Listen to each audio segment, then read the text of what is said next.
പ്രതിപക്ഷ നേതാവ് കൂട്ടുകെട്ട് തുടരും എന്ന് സാദിഖ് അലി പറഞ്ഞു. ഇനി അതില്ല എന്ന് പറഞ്ഞു. രണ്ടും പത്രത്തിൽ വന്നില്ലേ?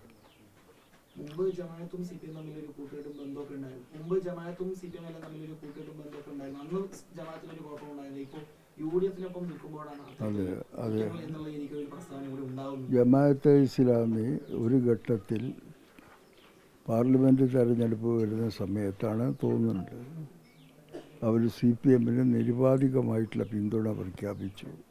അവർ സാധാരണഗതിയിൽ അവർ വോട്ട് ചെയ്യാറില്ല. ആ തവണ അവർ വോട്ട് ചെയ്തു. ഇത് CPM അവരായിട്ട് പോയിട്ട് കണ്ട് സംസാരിച്ചുണ്ടാക്കിയിട്ടുള്ള കൂട്ടുകെട്ടല്ല. അന്ന് കോൺഗ്രസ് ഗവൺമെൻറ് എടുക്കുന്ന നിലപാടിനോടുള്ള അവരുടെ എതിർപ്പ്, ആ എതിർപ്പിന് ഞങ്ങളും എതിർക്കുന്നുണ്ട്.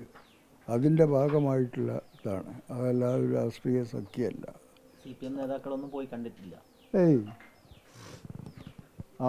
CPM അബ്ദുറഹ്മാൻ, പിന്നെ അവരുടെ നേതാവ് കാരകുന്ന് ഇവിടെ വന്നിരുന്നു.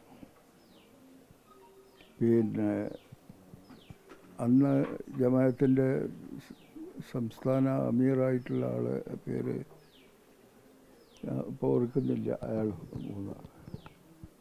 അപ്പോൾ പൊതുവിലുള്ള രാഷ്ട്രീയ കാര്യങ്ങളൊക്കെ സംസാരിച്ചു, യോഗത്തിൽ പിരിഞ്ഞു.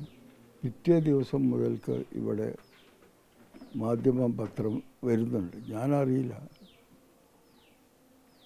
അപ്പോൾ അവർ വന്ന സമയത്ത് ഇവിടെ 2 പത്രമേ ഉള്ളൂ, ദേശാഭിമാനി അതുപോലെ മാതൃഭൂമി.